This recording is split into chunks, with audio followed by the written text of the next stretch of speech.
Aproveitando o fato de eu ser primeiro dos estados a falar, eu acho que vale a pena fazer uma breve recapitulação de algumas questões. O Raul mencionou logo no início da sua fala a questão do refinanciamento de 97 a 2000, refinanciamento esse que ele foi fundamental para que não só o país, mas particularmente os estados retomassem naquela época a capacidade de investimento e uma certa estabilidade fiscal que durou um certo tempo.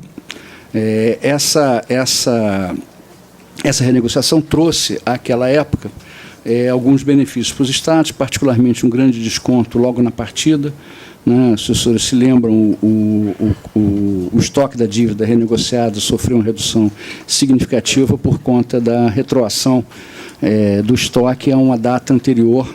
Né? Então, isso fez com que o estoque não crescesse durante um período considerável. Isso ajudou significativamente os estados e também teve condições favorecidas, particularmente aquilo que depois, com o tempo, se reverteu, mas pelo menos no início, as condições do financiamento eram bem mais favoráveis do que aquelas que vigiam no mercado no momento em que a negociação foi feita. Logo depois houve a edição da Lei de Responsabilidade Fiscal, que trouxe, ela era uma lei, como todos os senhores sabem, ela se repousava basicamente em 3 pilares. Regras orçamentárias mais rígidas, metas fiscais quantitativas, o que foi muito importante e tem sido importante ainda durante algum tempo do ponto de vista de condução de política fiscal subnacional, e transparência. Certamente nós não estaríamos hoje aqui discutindo de maneira tão proveitosa se não tivesse havido um ganho muito grande, significativo, do ponto de vista da transparência fiscal no Brasil inteiro.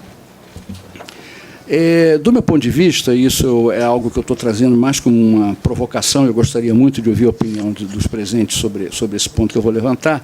Do meu ponto de vista, por vários motivos, inclusive eu acho que troca de governo, etc., a lei de responsabilidade fiscal ela precisaria continuar. Ela foi um primeiro passo, um passo muito importante, talvez o passo mais difícil, mas ela necessitava claramente de algumas legislações complementares no sentido de apoiar, particularmente estados e municípios, no sentido de avançar na estabilidade econômica e financeira de mais longo prazo.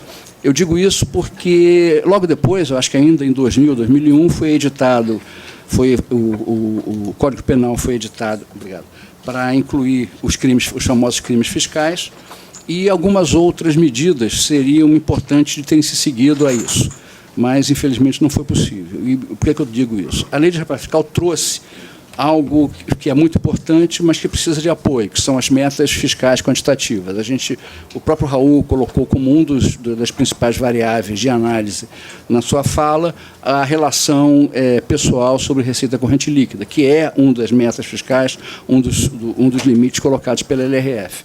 Essa e várias outras foram colocadas, metas de resultado primário, metas de resultado nominal, etc., que foram sendo colocadas dentro da nossa vida, dentro do nosso dia a dia, do ponto de vista fiscal.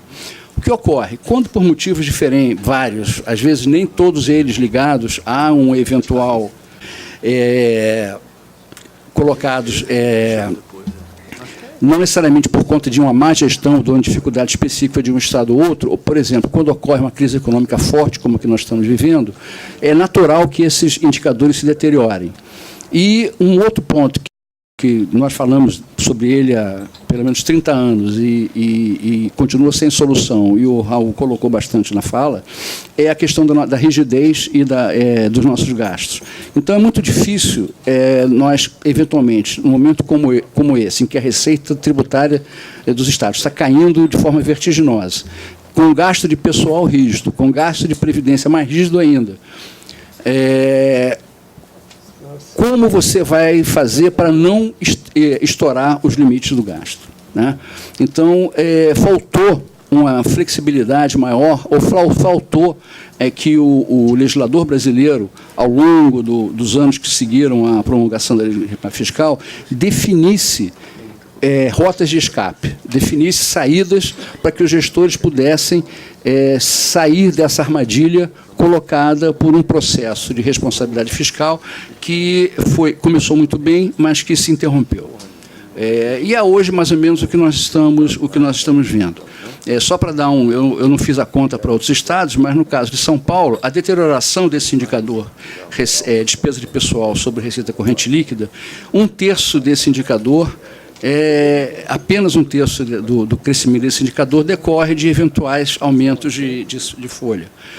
Eu acho que todos sabem, desde 2014, que o governador Alckmin não dá aumentos gerais para o funcionalismo. Qualquer variação de vencimento lá está associado a gratificações de desempenho. E todos estão vendo também pelos jornais as dificuldades políticas que São Paulo está passando, principalmente em relação à questão de educação, demandas extremamente fortes e vocais para que haja um reajuste geral. E nós estamos segurando, estamos tentando. Evidentemente que esse ano não vai haver espaço fiscal para qualquer avanço desse tipo. Mas o que eu dizia é o seguinte, 1/3 da deterioração do indicador deveu-se a aumentos de folha, inclusive por conta do famoso efeito, aquele efeito automático que a receita cresce com... E 2/3 foram causados pela queda da receita. Ou seja, algo completamente fora da governança de qualquer gestor fiscal, de qualquer gestor administrativo. Para isso é necessário, ou seria necessário, ou teria sido necessário, que houvesse uma complementação da legislação relativa à responsabilidade fiscal, no sentido de dar ao gestor grau de liberdade para poder atacar, ainda que eventualmente temporários, para poder atacar esses temas. A LRF, no caso do pessoal, que eu estou me detendo porque é o mais premente, dá algumas soluções que hoje são quase inócuas. Demitir os funcionários não estáveis. Eu acho que não tem mais nenhum Estado hoje, 30 anos depois da Constituição, que tem algum funcionário ainda não estável. Acabar com cargos de confiança. Isso é um limite. Cargos de confiança, o efeito é muito limitado. Então, há necessidade de medidas mais duras. Então, premidos ou presos por essa questão do engessamento, e a gente, tradicionalmente, em finanças públicas, a gente diz que são engessados os gastos de pessoal, os gastos do setor de educação e saúde, só mais um minutinho, e dívida. E o que é que nós estamos vendo hoje? Os gastos engessados continuam sendo engessados, mas nós estamos avançando para discutir aquele gasto inflexível que tem menor custo político de mudança. E é essa exatamente a questão da dívida, particularmente a dívida dos Estados com a União. A minha opinião, a nossa opinião em São Paulo é que nós temos efetivamente que avançar nessa linha. A gente tem que ter muita tranquilidade e quase que formação de um pacto, porque, infelizmente, nós temos estados que, em situação, como o próprio Raul mostrou, em situação relativamente folgada, e estados em situação extremamente grave.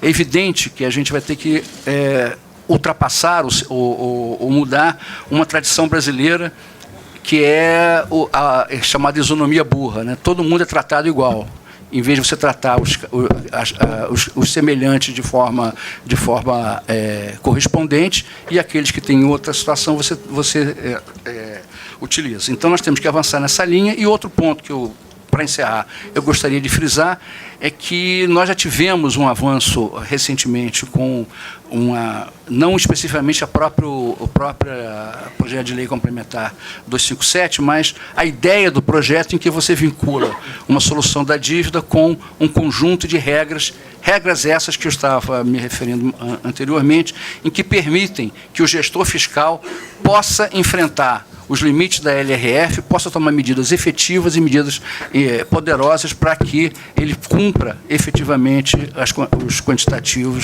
as metas quantitativas. Eu já estourei meu tempo em muito tempo, peço desculpas ao ministro, peço desculpas a todos os senhores, e, bom, eu acho que imagino que tenhamos depois um breve debate. Obrigado.